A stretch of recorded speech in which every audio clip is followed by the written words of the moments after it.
দেশের উত্তর পূর্বাঞ্চলীয় বিভাগ সিলেট এবং বন্দরনগর চট্টগ্রাম থেকে ঢাকার প্রবেশের পথটি মোট প্রায় 7.5 কিলোমিটার এখন 8 লেনে উন্নতি হলো। এর মধ্য দিয়ে দেশের এই প্রথম 8 লেনের সড়কে শুরু হলো যান চলাচল। যাত্রাবাড়ী থেকে কাশপুর পর্যন্ত এই প্রায় 7.5 কিলোমিটার 8 লেন সড়কটির আনুষ্ঠানিক উদ্বোধন হবে আগামী শনিবার। তবে এক্ষুনি খুলে দেওয়া হয়েছে প্রশস্ত এই সড়ক, চলছে সব ধরনের যানবাহন।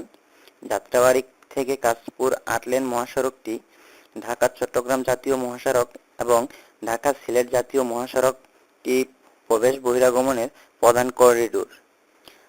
আগে এখানে দীর্ঘ যানজটের ঘন্টার পর ঘন্টা ব্যয় হতো ঢাকামুখী ও ঢাকা ফেরত মানুষদের।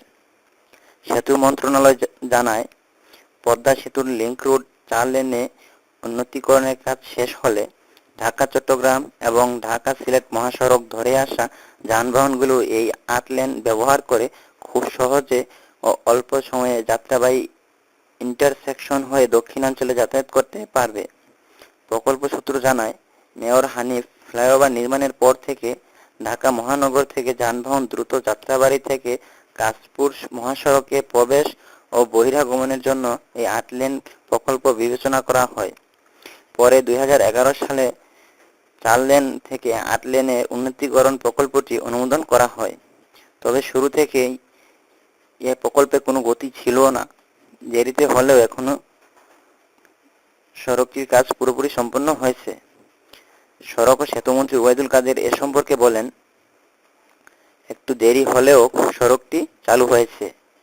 এর মাধ্যমে দীর্ঘ দুর্ভোগের অবসান হলো। এটি বাংলাদেশের প্রথম 8 লেন। এর আগে কোনো 8 লেন সড়ক বাংলাদেশে ছিল না। আরেকটি 8 লেন করার চিন্তা আছে সরকারের।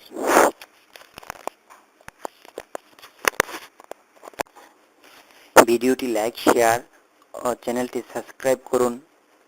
ধন্যবাদ।